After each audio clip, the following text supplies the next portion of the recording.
Welcome to Divine Justice. If you support the Zionist cause and want to help my team continue to bring you the truth from the front lines of the Israel-Hamas war, then you can like our video, subscribe to this channel, and press the super thanks button below. The Israeli army continues to strike Hamas targets, mainly in the Gaza Strip. Starting from Gaza City and extending to Ashkelon, Ashdod, Tel Aviv, and Haifa, Hamas militants have been carrying out terrorist reprisals against Israeli attacks. But today, the shape of the war has changed. Israel deployed its naval forces and carried out massive offensive operations against Hamas targets in the Gaza Strip. For hours and hours, Israeli intelligence planes flew reconnaissance flights over the Gaza Strip to coastal areas. The reconnaissance revealed the locations of crucial Hamas warehouses for underground bunkers. The Israeli Navy directly targeted the area where the warehouses were located. It was reported that these Israeli Navy operations were carried out in conjunction with Operation Iron Sword. In this operation, the Israeli Navy struck the central areas of the Gaza Strip on the Mediterranean coast and the residential areas of Khan Yunis city. Dozens of rockets were fired from Israeli attack boats at Hamas's militants' ammunition depots in the coastal areas of the city. The Palestinian state-run WAFA news agency reported there were no immediate reports of casualties, injuries, or property damage. However, according to reports released today by the Israel Defense Forces, a large number of militant sources were destroyed after artillery fire from Israeli Navy missile boats, combat helicopters, and ground artillery struck the docks in Khan Yunis and Gaza City, which Hamas uses to carry out terror attacks along the Israeli coastline. As part of this naval operation, the Israel Defense Forces announced that a number of Hamas naval targets in the Gaza Strip were hit, as well as a Hamas diver attempting to infiltrate Israel by sea. The Israel Defense Forces released footage of strikes as part of a naval operation against Hamas militants' naval targets in the Gaza Strip. The footage clearly showed missiles fired from Israeli attack boats and naval forces destroying Hamas targets on the coastline and causing huge waves after the rockets hit them. The footage also showed the explosion of an ammunition depot on the coastline allegedly belonging to Hamas. Dozens of rockets were fired off the coast of the Gaza Strip, destroying Hamas targets and creating images reminiscent of ancient wars.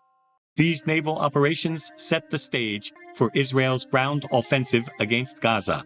In addition, the presence of the USS Gerald Ford, the world's largest aircraft carrier with a crew of 5,000 in the Mediterranean, was a serious deterrent for Hamas, which has been carrying out terrorist activities against Israel.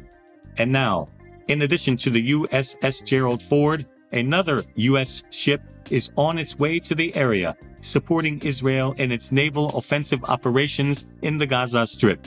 A second U.S. aircraft carrier strike group reportedly left Norfolk, Virginia, last Friday. In addition, a large number of U.S. jets are en route to U.S. military bases in the Middle East. The Pentagon has ordered additional fighter jets to support A-10, F-15, and F-16 squadrons at bases in the Middle East. The U.S. intelligence community has said more will be added if necessary.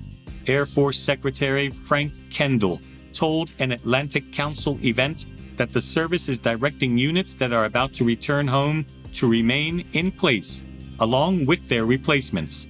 Secretary Kendall also revealed that since the attacks, U.S. Air Force C-17s have landed in Israel and departed again. The transport planes picked up U.S. military personnel who were there for a military exercise that had not yet begun when the attacks began, the U.S. Air Force said in a statement. Meanwhile, the first shipment of additional ammunition provided by the U.S. to Israel has already arrived in the war zone. Much more military resources are expected to be added to this additional ammunition soon. In line with this expectation, the United States is working hard to help Israel. Most recently, Defense Secretary Lloyd Austin met with Israeli leaders to discuss what else the United States of America can provide. Secretary Austin announced that a small special operations cell is now assisting Israel with intelligence and planning, and advising and consulting with the Israel Defense Forces on their efforts to rescue the hostages. In other words, U.S. Special Operations Forces are now helping the Israeli military with planning and intelligence. But these forces have not been tasked with hostage rescue, which would allow them to fight on the ground in the conflict. This is something that U.S. President Joe Biden's administration does not approve of. But White House spokesman John Kirby said that the Israelis do not want this. For now, this increase in security measures reflects U.S. concern that the deadly war between Hamas and Israel could escalate into a more dangerous regional clash. The primary task of these ships and fighter jets is therefore to create a force presence that will deter Hezbollah, Iran, or others from taking advantage of the situation. At the heart of it all, it is seen as paving the way for the Israel Defense Forces to launch a ground attack on Gaza after destroying Hamas targets at sea. The destruction of more than 800 Hamas targets in Gaza so far supports Israel's ground offensive operations.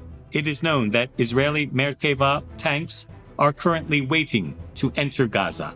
Ground footage shows Israeli Merkava Mk4 main battle tanks, M113 armored personnel carriers, and M109 Paladin 155mm self-propelled howitzers lined up along the Gaza border in southern Israel. These tanks were even allegedly used the other day in an offensive operation near the Nir Am area, where they neutralized 3 Hamas militants. Given all this, as the clock ticks down, Israel may be firing the flare gun for a ground operation. Prior to the ground offensive operation, Israel gave Gaza residents 24 hours to move to the south of the city. The Gaza Strip, about 25 miles long and 9 miles wide, is home to more than 2 million people, making it one of the densest areas in the world. The Israeli military's demand that the entire population of Gaza be squeezed into half the territory seems unlikely.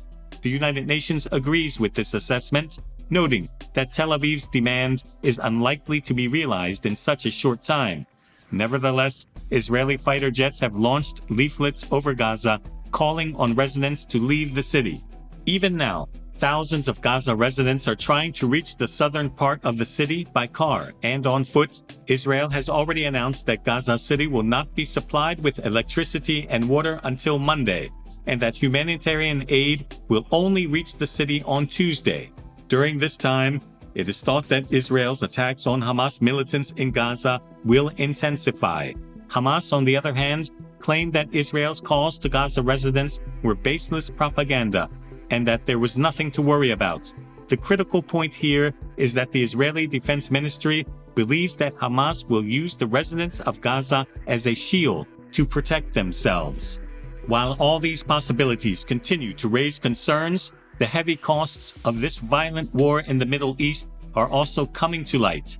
According to the latest figures released by the Israel Defense Forces, Hamas terrorist attacks have killed more than 1,300 Israeli soldiers, law enforcement officers, and civilians, and wounded more than 3,200. In addition, approximately 120 Israelis and foreign nationals, including U.S. citizens, are being held hostage by Hamas in the Gaza Strip. These are Israel's highest casualties since the Holocaust and the end of the Second World War.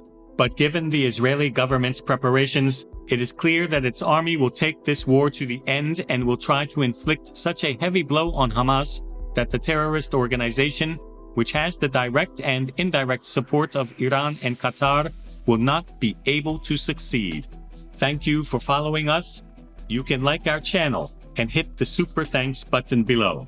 See you in our next report.